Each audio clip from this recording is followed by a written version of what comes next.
মির্চির বিশেষ নিবেদন Times of পুরাণ।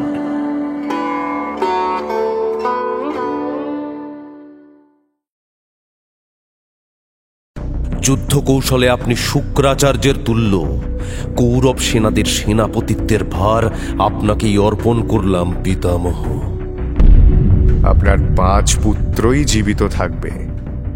অর্জুন নিহত হলে আমি থাকব, আর আমি বীরগতি প্রাপ্ত হলে অর্জুন থাকবে। যতদিন না বিপক্ষের হাতে বধ হই, আমি প্রতিদিন 10 সহস্র করে পাণ্ডব সৈন্য বধ করব।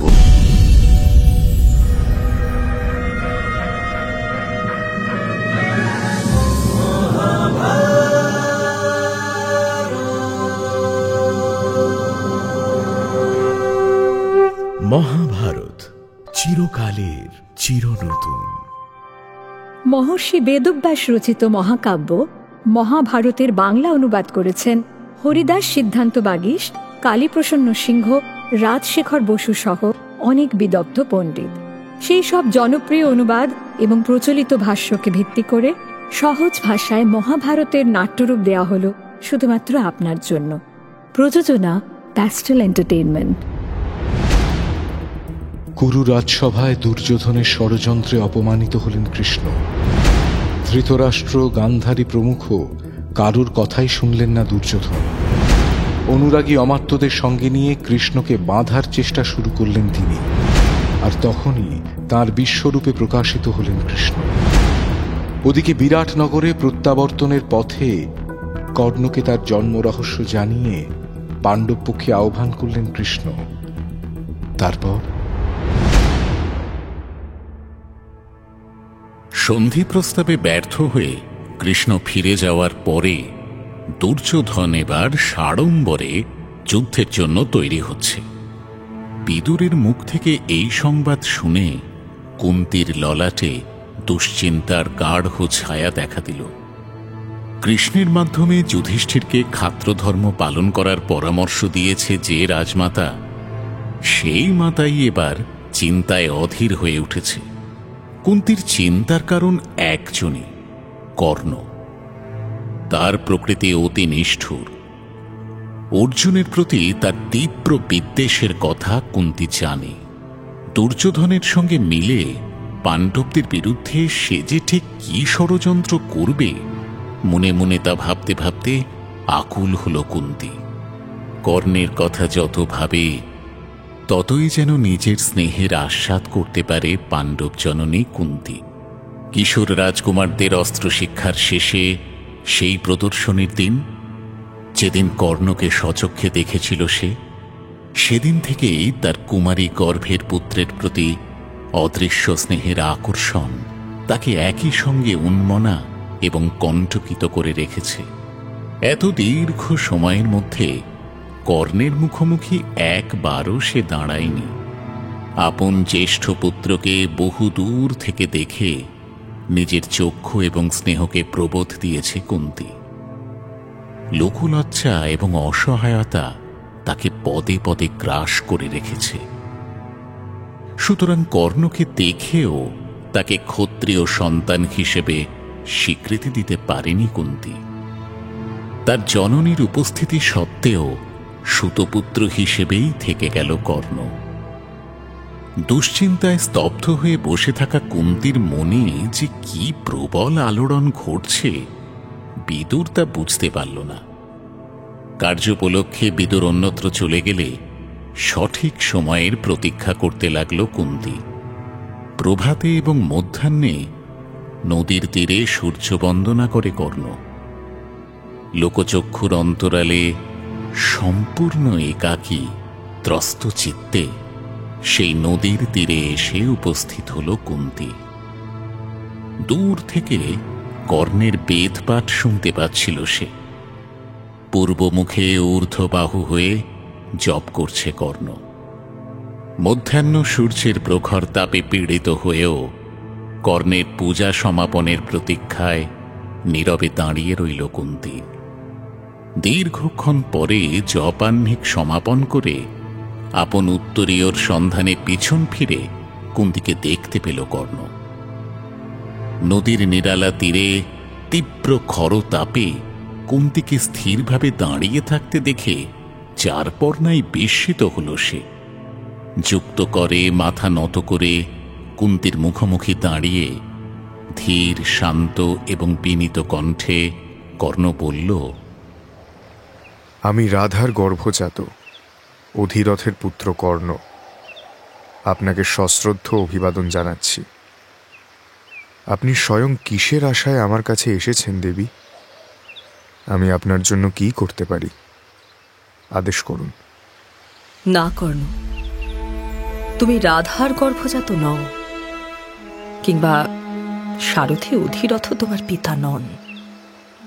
সুতপুত্র নও তুমি কর্ণ, তুমি পৃথার পুত্র পার্থ। আমার কাছ থেকে তোমার জন্ম বৃত্তান্ত শোনো কর্ণ। কুন্তী রাজার গৃহে তোমার জন্ম। কন্যা অবস্থায় আমি তোমাকে গর্ভে ধারণ করেছিলাম পুত্র। তোমার পিতা হলেন সূর্যদেব। তাঁরই আশীর্বাদে কবচ এবং কুণ্ডল ধারণ করে আমারই পিতার গৃহে তোমার জন্ম হয়েছিল কর্ণ। সে তুমি তোমার আপন ভ্রাতাদের না চিনে মোহবশে ধার্তরাষ্ট্র দুর্যোধনের সেবা করছ কর্ণ। তোমার এই কর্ম কিন্তু সঙ্গত হচ্ছে না পুত্র। শোনো পুত্র, পিতৃলোক এবং স্নেহময়ী মাতাকে সন্তুষ্ট রাখার নামই ধর্ম। তুমি সেই ধর্ম পালন করো কর্ণ।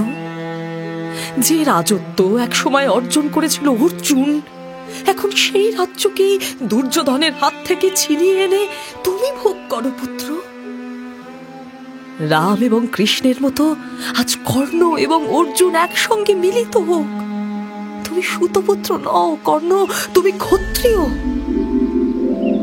নরশ্রেষ্ঠ কর্ণ, কুন্তী দেবী তোমার মাতা। তিনি সত্য কথা বলেছেন। তাঁর কথা মতো আচরণ করলে তোমার মঙ্গল হবে বৎস। পাণ্ডব জননী কুন্তী, আপনার কথায় আমার শ্রদ্ধা নেই। আপনার অনুরোধকেও ধর্মসঙ্গত বলে মনে করি না আমি। আমার প্রতি আপনি যে ব্যবহার করেছেন, কোনো জননী তা আপন পুত্রের সঙ্গে করতে পারেন না। এক নবজাতক শিশুর সঙ্গে আপনার ব্যবহার ছিল অতি রূঢ়। আমার চোখে তা অন্যায়। আপনার সেই ব্যবহারের ফলে আমার যশ এবং কীর্তি সব নষ্ট হয়েছে। ক্ষত্রিয় বংশে জন্মেও শুধু আপনার জন্য ক্ষত্রিয়ের যোগ্য সংস্কার পেলাম না আমি। এর চেয়ে অধিক ক্ষতি আর কি হতে পারে? না না পুত্র, এমন কথা বলো না।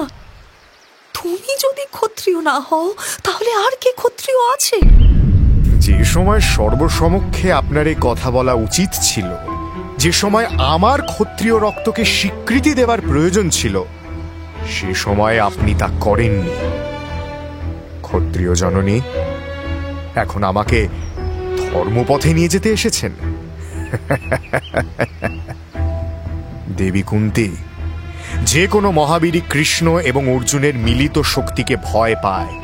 এখন যদি আপনার কথা শুনে আমি পাণ্ডব শিবিরে গমন করি, তাহলে জগতে ভীরু বলে আমার বদনাম দেখা দেবে।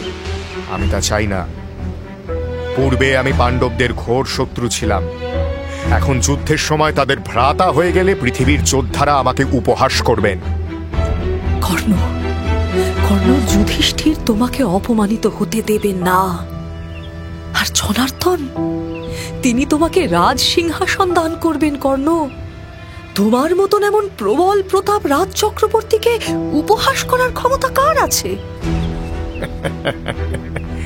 ক্ষত্রিয় জননী, আপনি আমার হিত সাধন করতে আসেননি। আপনি নিজের মঙ্গলের জন্য, হিতের জন্য আমার কাছে এসেছেন। কিন্তু আমার স্থির সিদ্ধান্ত হল, ধার্ত রাষ্ট্রগণের কাছে, বিশেষভাবে দুর্যোধনের কাছে আমি সর্বার্থেই ঋণী।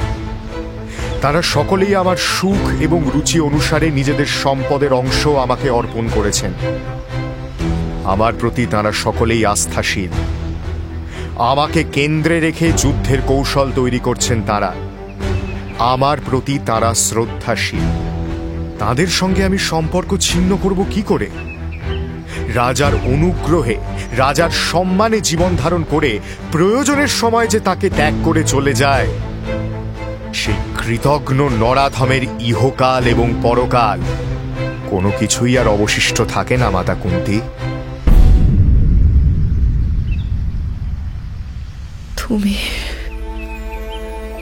তুমি আমাকে নিরাশ করলে পুত্র। আমি কি তবে শূন্য হাতে ফিরে যাব? হে ক্ষত্রিয় জননী, আমাকে ক্ষমা করুন। আপনার বাক্য হিতকর হলেও সেই আদেশ পালনে আমি অক্ষম। পুরুষোচিত দয়া এবং বীরত্ব নিয়েই আমি দুর্যোধনের পক্ষে যুদ্ধ করব। তবে আপনার এই উদ্যম ব্যর্থ হবে না। অর্জুন ভিন্ন আপনার 4 পুত্র আমার বদ্ধ হলেও, কিংবা তাদের বধ করার মতো যথেষ্ট ক্ষমতা আমার থাকলেও আমি তা করব না। শুধুমাত্র অর্জুনের সঙ্গেই আমার সমস্ত কৌশল নিয়ে যুদ্ধ করব। আপনার 5 পুত্রই জীবিত থাকবে। অর্জুন নিহত হলে আমি থাকব, আর আমি বীরগতি প্রাপ্ত হলে অর্জুন থাকবে। আপনার কাছে আমার এই প্রতিজ্ঞা রইল দেবী কুন্তী। কর্ণ, তুমি যা বললে তাই হবে। কুরুকুলের ক্ষয় হবেই। দৈব বড় প্রবল। অর্জুন ভিন্ন অন্য 4 ভ্রাতাকে তুমি অভয় দিয়েছ কর্ণ। তোমার এই প্রতিজ্ঞা তুমি স্মরণ রেখো বৎস। কুন্তিকে অভিবাদন জানালো কর্ণ। কুন্তিও তাকে আশীর্বাদ করল। তারপর দুজনেই আপন আপন পথে প্রস্থান করল।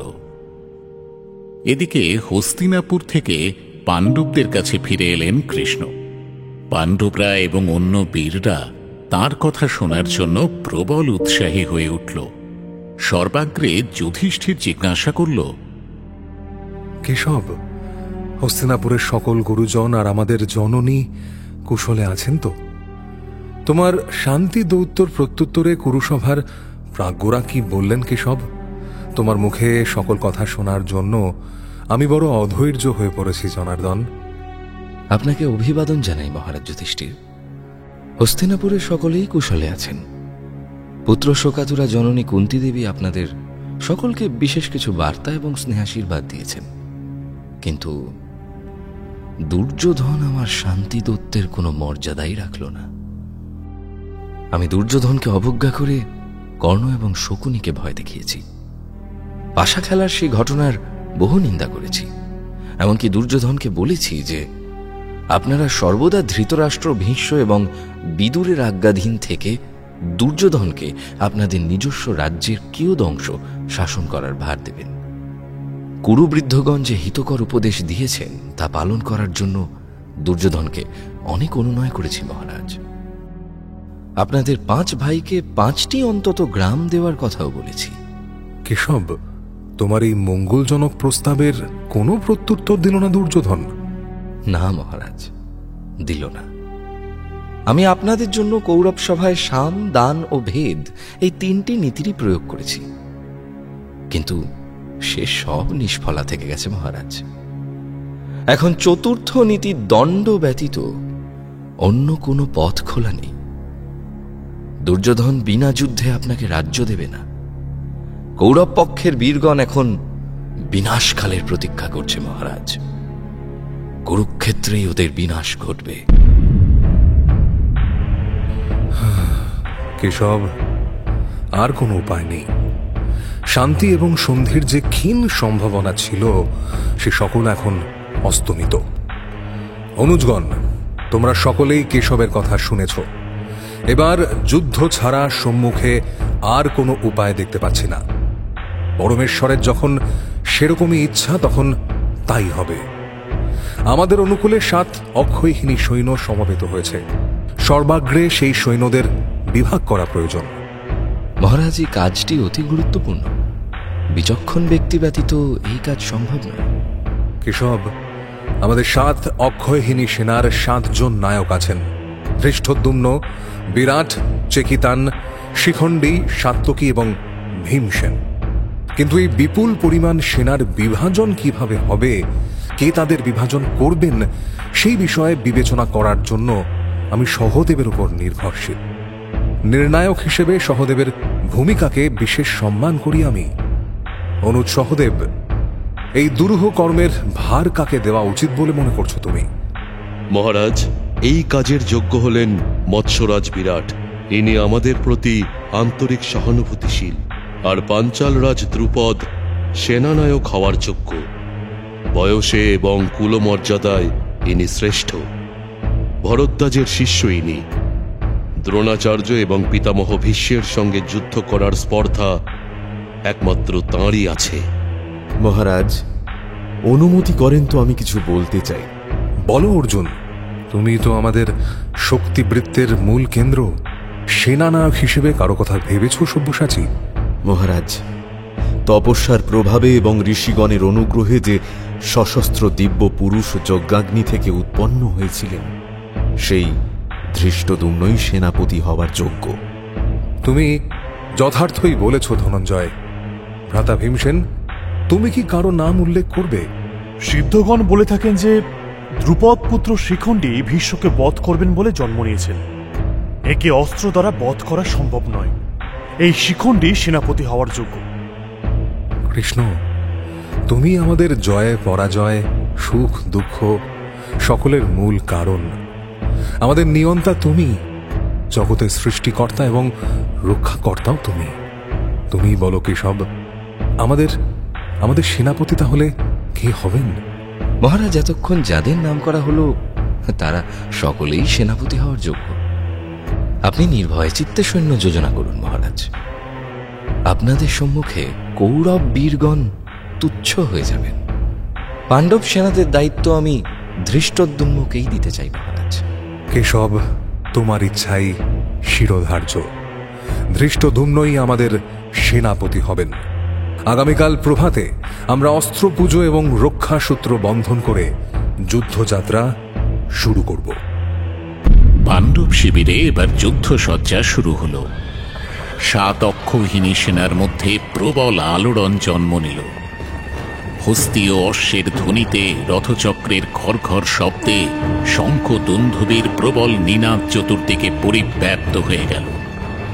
বর্ম, অস্ত্র, শিরস্ত্রাণের শব্দ, ধনুকের জ্যার ধ্বনি, তরবারির ঝনঝন শব্দ ইত্যাদি নানাবিধ শব্দের সমন্বয়ে সেই বিরাট সৈন্য সমুদ্রে এবার তরঙ্গ সৃষ্টি হল। নিজের রথে আসীন হয়ে সেই সৈন্য দলের মাঝখানে গিয়ে দাঁড়াল যুধিষ্ঠির। মহাসমুদ্রে আনন্দের হিল্লোল উঠল যেন। সেনাদের সেই মহাসাগর এবার কুরুক্ষেত্র অভিমুখে অগ্রসর হল। সেই বিশাল বাহিনীর সঙ্গে চিকিৎসকগণ, পরিচারকগণ এবং অসংখ্য গণিকাও গমন করল। শকট, বিপণী, গণিকাদের অঙ্গসজ্জা এবং বস্ত্র, অস্ত্র, কোষ ইত্যাদি বিরাট সম্ভার সঙ্গে নিয়ে দাসদাসীরাও অগ্রসর হল। দ্রৌপদী কিন্তু কুরুক্ষেত্রের পথে গেল না। বিরাটনগরেই অন্য রানীদের সঙ্গে বসবাস করতে লাগল পাঞ্চালী। দেখতে দেখতে পাণ্ডব বাহিনী কুরুক্ষেত্রে এসে উপস্থিত হল। পাণ্ডব শিবির কোথায় হবে সে সম্পর্কে এবার ভীমসেন যুধিষ্ঠিরকে প্রশ্ন করল। মহারাজ, এই বিপুল সৈন্যদের বসবাসের জন্য অতি বিশাল স্থান প্রয়োজন। সেই সঙ্গে রাজাদের জন্য যথোপযুক্ত শিবির নির্মাণ করতে হবে। সেই শিবিরের জন্য কুরুক্ষেত্রের কোন অংশটি সবচেয়ে প্রশস্ত সে বিষয়ে আপনি আজ্ঞা করুন মহারাজ। ভ্রাতা ভীম, শ্মশান, দেবালয়, মহর্ষিদের আশ্রম এবং তীর্থস্থানগুলি পরিহার করো। ওই পথ হল যাগযজ্ঞ পুণ্য লাভের পথ। ওদিকে আমাদের শিবির হবে না।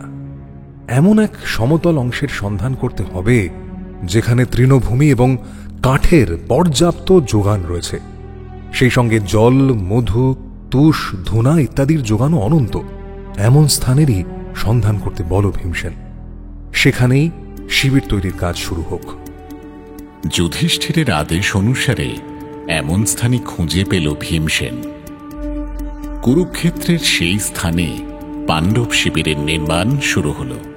পবিত্র হিরণ্যতী নদীর তীরে পরিখা খনন করিয়ে সেখানে রাজাদের শিবির স্থাপন করালেন কৃষ্ণ। অসংখ্য শিল্পী এবং বৈদ্যগণ চিকিৎসা এবং শিল্প সৃষ্টির সম্ভার নিয়ে সেই সব শিবিরে এসে বসতি স্থাপন করল। সেই সব শিবিরে বৃহৎ বৃহৎ কামান, নারাজ, ধনু, তোমর, পরশ্বত, কবচ, বর্ম ইত্যাদি অস্ত্র এবং রক্ষণ সম্ভার রাখা হল।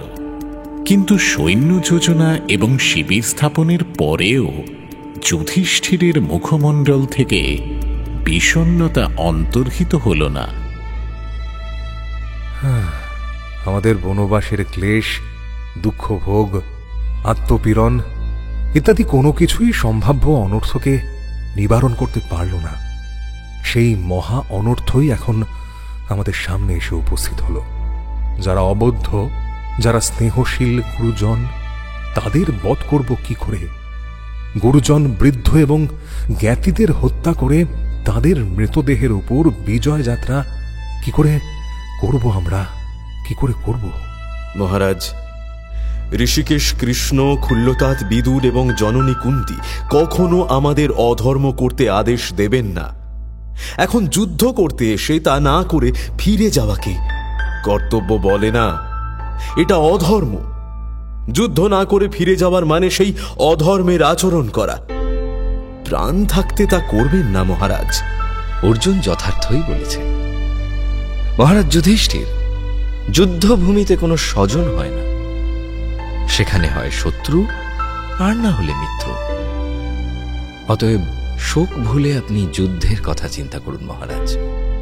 আপনার সেনাপতির পদে অভিষেক করুন। কৃষ্ণের কথায় 7 জন সেনানায়ক নির্বাচন করল যুধিষ্ঠির। তারা হল পাঞ্চালরাজ দ্রুপদ, পাঞ্চাল যুবরাজ ধৃষ্টদ্যুম্ন, কুমার শিখণ্ডী এবং মগধরাজ সহদেব। এরপর ধৃষ্টদ্যুম্নকে সর্বসেনাপতির পদে অভিষিক্ত করল সে।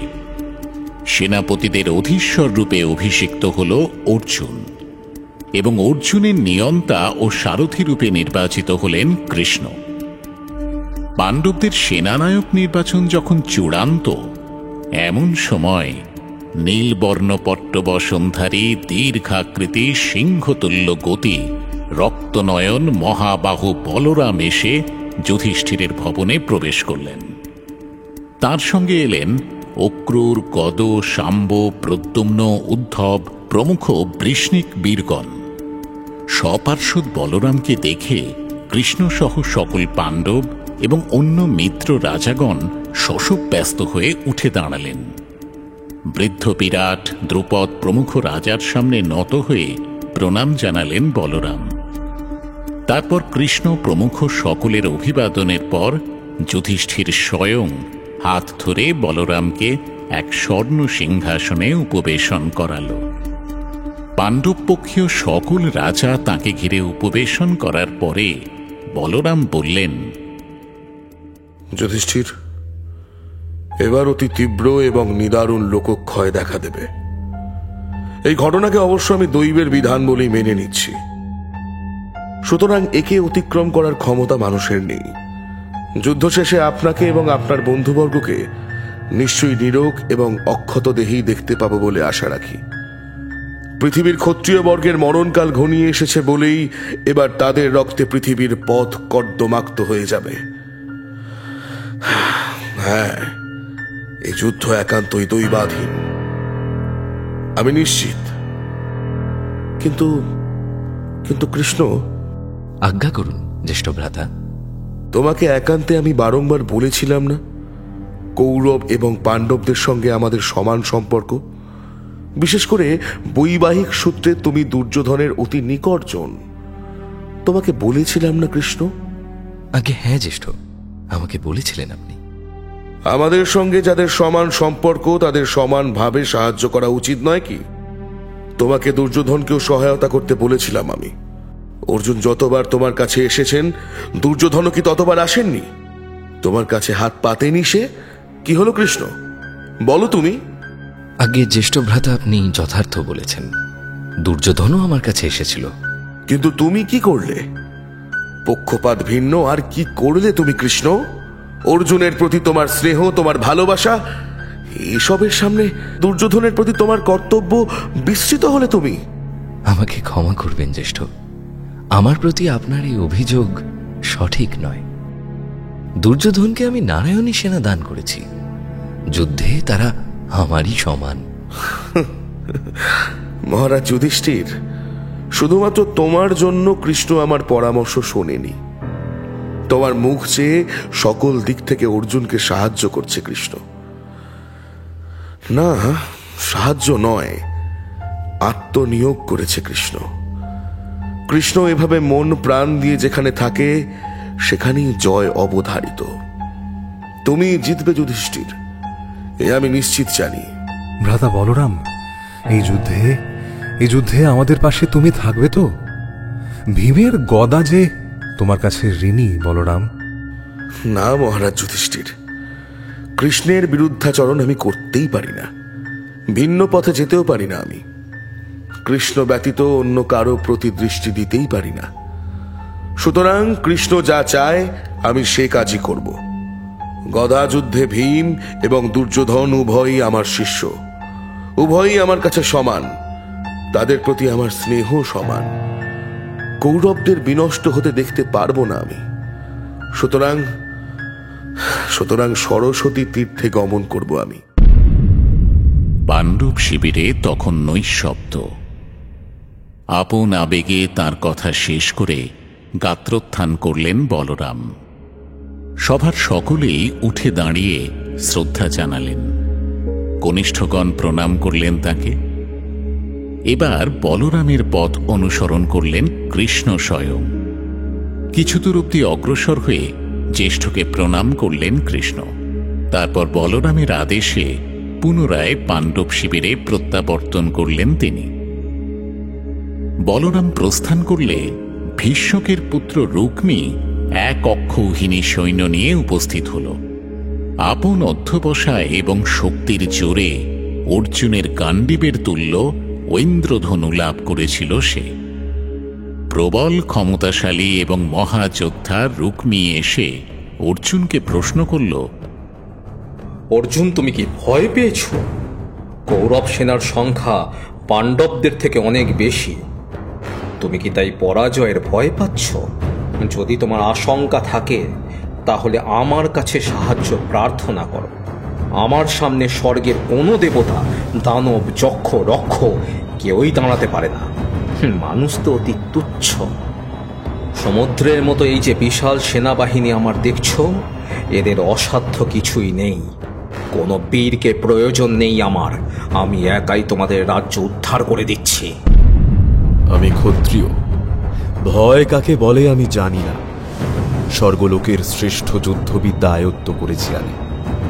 আমার কাছে গান্ডীব আছে, স্বয়ং মহাদেবের বরদান আছে, সকল দিব্যাস্ত্রের অধিকারী আমি। আমার নেতা হলেন ধর্মপুত্র যুধিষ্ঠির। সর্বোপরি ভয়ভঞ্জন বাসুদেব স্বয়ং আমার সহায়। আমি ভয় পাব না মহারাজ রুক্মী। এই মহাযুদ্ধে আমি নিজেই জয়ী হতে পারব, আপনার সাহায্যের প্রয়োজন হবে না আমার। এদিকে হস্তিনাপুরে কৃষ্ণের দৌত্য ব্যর্থ হওয়ার পরে তিনি ক্রুদ্ধ চিত্তে পাণ্ডবদের কাছে প্রত্যাবর্তন করলেন। কৃষ্ণের ক্রোধকে স্মরণ করে বিশেষ ভাবিত হল দুর্যোধন। অঙ্গরাজ কর্ণর কাছে গিয়ে সে বলল, মিত্র কর্ণ, পরিস্থিতি কিন্তু যুদ্ধের অনুকূল। কৃষ্ণ নামে শান্তির দূত হলেও আসলে তিনি যুদ্ধই চান। এখান থেকে বিরাট রাজ্যে গিয়ে তিনি ভীম এবং অর্জুনকে যুদ্ধের জন্য উৎসাহিত করে তুলবেন। পাণ্ডবরা সকলেই তাঁর কথা মেনে চলে। তাদের সঙ্গে বিরাট রাজা, পাঞ্চাল রাজ, দ্রুপদ প্রমুখ সকলেই যোগ দেবেন। বিরাট রাজার সঙ্গে আমার ইতিপূর্বেই শত্রুতা। না কর্ণ, যুদ্ধসজ্জায় তিলমাত্র কোনো বিচ্যুতি যেন না ঘটে। তুমি চিন্তা করো না মিত্র, এমন ব্যূহ আমরা রচনা করব যা ইতিপূর্বে কেউ কখনো দেখেনি। কর্ণ, কুরুক্ষেত্রে আমাদের শিবিরে যে পথে খাদ্য পানীয় এবং অস্ত্রশস্ত্র নিয়ে আসা হবে, শত্রুপক্ষ যেন সেই পথ রোধ করতে না পারে। কৌরব শিবিরেও এবার সাজো সাজো রব উঠল।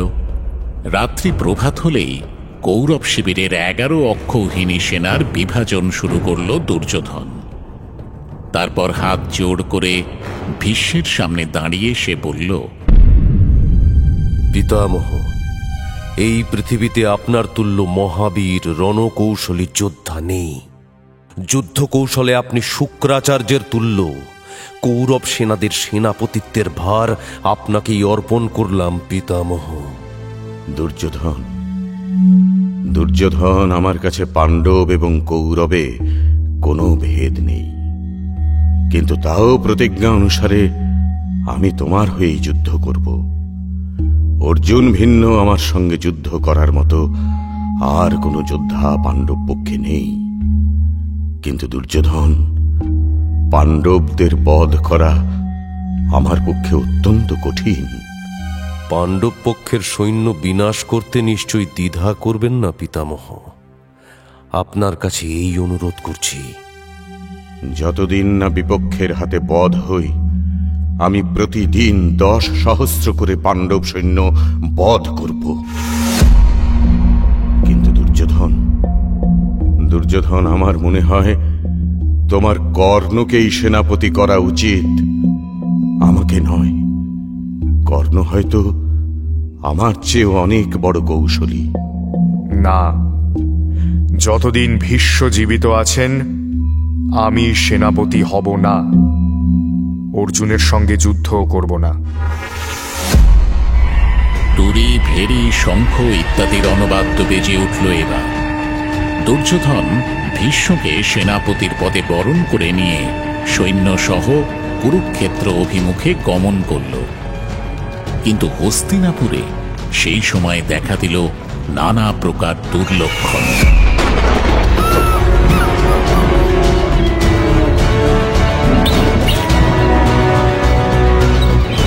কুরুক্ষেত্রে হিরণ্যতী নদীর তীরে পাণ্ডব এবং কৌরবদের সেনা সন্নিবেশ হওয়ার পর দুর্যোধন এবং কর্ণের পরামর্শে শকুনি পুত্র উলুক যুধিষ্ঠিরের কাছে এসে উপস্থিত হল। দুর্যোধন স্বয়ং তাকে দূত হিসেবে প্রেরণ করেছে।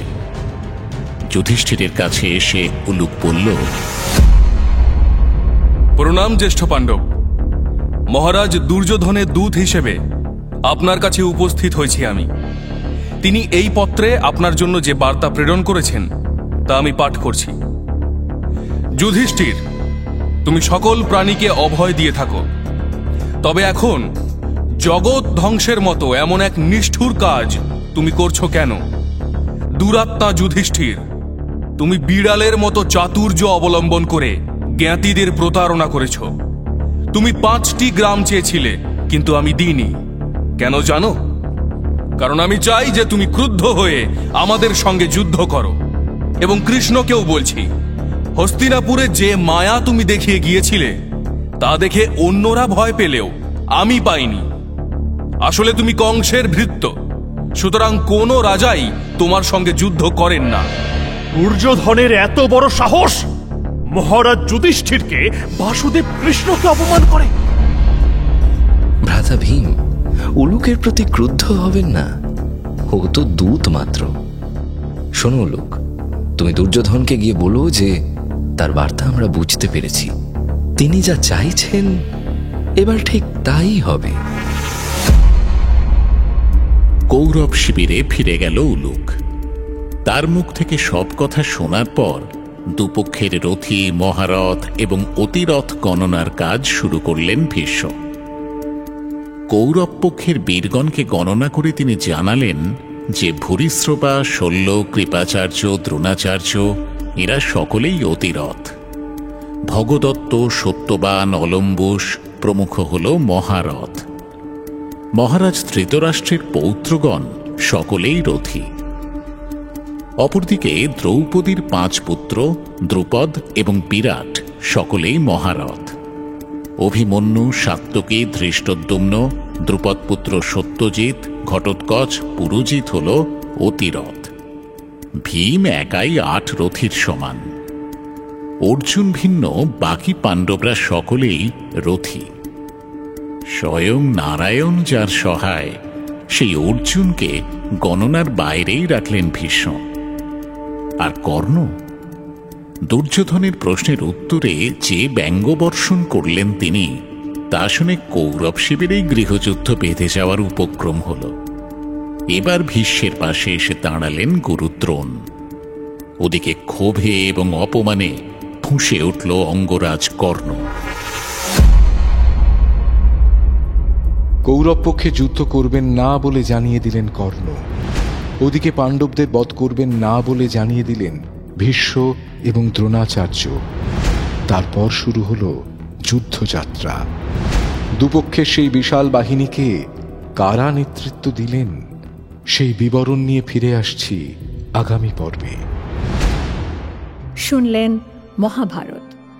মুখ্য ভূমিকায় ব্যাসদেব, সঞ্জয় দত্ত, ভীষ্ম, উৎপল সরকার, কর্ণ, অগ্নি, কুন্তী, মধুবন্তী মিত্র, কৃষ্ণ, গৌরব Tapadar, Sahadev, Ramswarup Ganguly, Arjun, Kaushik Banerjee, Bhim, Sumit Kundu, Balaram, Ivan Sarkar, উলুক, Joy Mahapatra, Yudhishthir, সৌম্যাদিত্য Mukherjee, Rukmi, Somdarshi.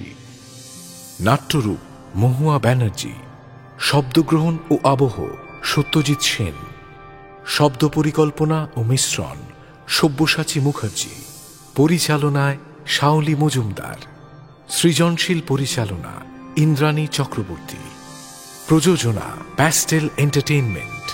Times of পুরাণ আপনার জন্য মির্চি বাংলা ইউটিউব চ্যানেল এবং গানা অ্যাপে।